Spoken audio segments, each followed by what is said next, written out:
discussing is the framework. So, critical frameworks, similar to other frameworks, this is about either ethical framework or it's a question of burden structure. And more often than not, this will be based around resisting certain structures. So, for example, the role of the ballot is to resist capitalism. In this case, it is saying that the ballot has some obligation in order to resist structures of market ideology that are created and permeated through capitalism.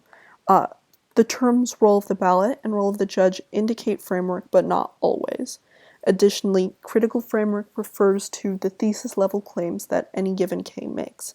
So what that means is that it is a justification for how their world works and why this model of the world is either more historical or more accurate than whatever the AF has presented. So, the first and most important thing that isn't even quite a method is weighing the case. The debate should be centered about whether or not the AF is a good idea, not the thesis of the K. Remember, the AF has the burden to prove that the resolution is a good idea, and the negative has the burden of rejoinder, i.e. to prove that the AF is a bad idea.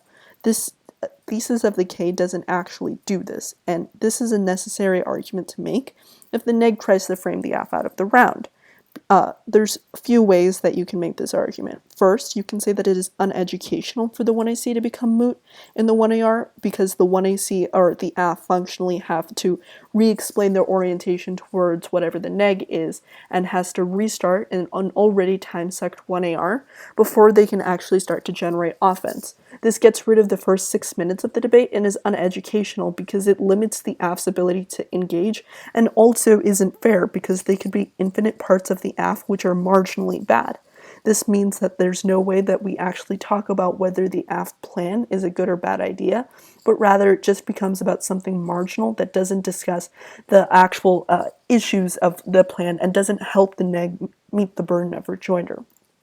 This is single-handedly the most important thing that you need to be able to do in the instance that a neg is trying to frame you out of the round. You need to be able to access your impacts and show why your impacts are more important or proximal, because a lot of their framing and thesis claims will say that impacts such as extinction or nuclear war do not have a space within their world because they do not have as much importance.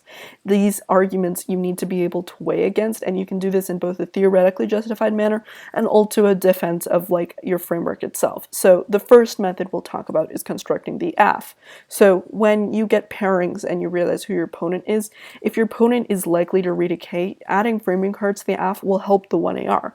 So you can include an argument about the benefits of state engagement in the context of the AF and say that like the state should be used as a heuristic, or materialism is good, or extinction comes first. The reason why this is strategic is because of the time trade-off that the 1NC now has to do. Without these cards, the 1NC essentially gets 7 minutes of offering an alternative viewpoint of the world, and although it's a better strategy for them to answer case, they don't necessarily have to answer the internal link scenario. But adding some kind of framing means that they have to divide their 7 minutes into both creating their offense and also answering the arguments that you've already started to make. This also means that they have less time to develop their theory and their model of the world, and they have to spend that time answering your more generic arguments about framing. And this requires the neg to respond to those arguments, and it also gives you more carded offense to leverage. In the 1AR, if the 1NC drops one of these cards about materialism, you have a card that you can use, and you have a card about why materialism comes first that you can extend within the 1AR, given that you probably wouldn't have had for the time within those 4 minutes to actually read one of those cards. So it's really important that while constructing the AF, like if your opponent is likely to have some kind of framing card, more likely than not, most good debaters are like flex enough that they will read a case. So including at least one framing card is a good way for you to be able to set up the debate to your advantage in the 1AR. The second method is just a very hard right extinction outweighs. If you're reading a policy-style AF that has big stick impacts, this argument can be leveraged against K framework. So a lot of plans rely upon a utilitarian calculi, which says that we need to prioritize, like, high magnitude impacts that even if they have a low probability. The way that you would phrase this is you would be like, extinction is a prior question to issues of value to life, because in order for value to life to exist, you must have life first, which means that the aft framing is more important. This is really common within styles of West Coast debate, and as a way of not only weighing case, but saying that even if the neg wins that their model of the world is true, it is simply not as important or as proximal to the situation at hand as things like extinction are. The third method is calling out impact justification. So several K frameworks are based upon preventing a certain impact, which begs the question of why should we prevent those impacts? Because essentially there's no way of actually framing the round. So a way that's easier to understand is through an example. If the neg says that the framework is to resist capitalism, this requires a reason for why we should do so. It's not a framing mechanism in and of itself. There's no reason why, we should resist capitalism outside capitalism being bad. Thus its impact justified. It also relies upon consequentialism, which means that it relies upon an external weighing mechanism which isn't actually used. It's important to call this out and be like, all of your framing is impact justified and you haven't proven why this is a good framework in the first place. The fourth method relates a lot to the questions of theses that different Ks have. So a lot of K frameworks will rely upon arguments for why the AF viewpoint is bad or wrong.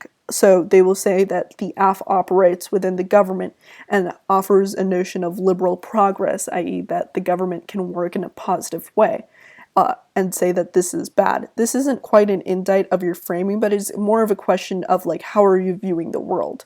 The way that you answer this is that you should offer a countermodel on how the world operates that directly indicts their thesis level claims. So if they say that you view progress as something that exists and that is bad, you should be like, progress does exist, and give contextual examples for how the world doesn't operate in the way that they claim for it. So in conclusion, K frameworks can be answered in a variety of ways. Make sure that you can access the plan, and it's crucial to frame out alternative ethical frameworks, whether it be through calling impact justification or just completely framing them out of the round.